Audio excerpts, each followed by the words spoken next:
how is a guy like Hogan? Like, is this just the system, or has he gotten better? Like, how does a guy go from getting cut by Buffalo to being such an important part of this Patriots offense? And Hogan's 6'1", 201 pounds, too. He's a big kid. People think of him like he's white. He must be like Welker. He must be like Edelman. He must be like 5'2", and just coming across the middle. Like, no, he's a bigger dude. He's a bigger guy who is in a right system, in a system that's going to utilize his skill sets. Which is what?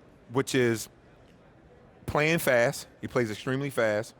And they line him up on the outside, and he can push guys off, and he can also get off of press coverage.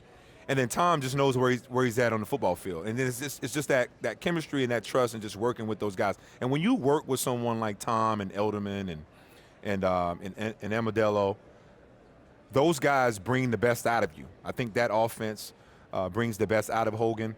And he's just doing a good job. They're finding him, and he's just doing a good job. All right, you got to hold your finger up. It's the yearly. Well, you got to go like this for probably camera 2. I would say would be the.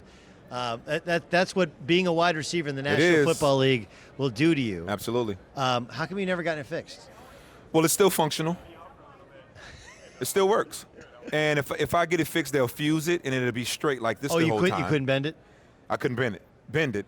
Or they can take this knuckle out and put an artificial knuckle in. And I'm Doug. I've had up-teen amounts of surgeries. I'm tired of surgeries, and so it works. It's functional.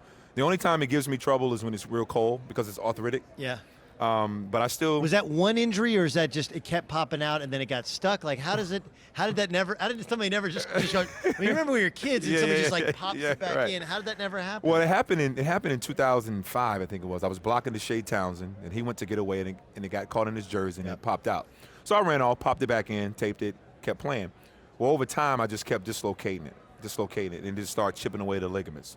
So now I have no ligaments in there because of all of the dislocations. And like I said, they tried to put a splint on there when I was playing, and they wanted me to do some other things post-career, but I'm stubborn. I'm old school, and I'm just like, you know what, it is what it is. I'll rock it, and I'll make it work.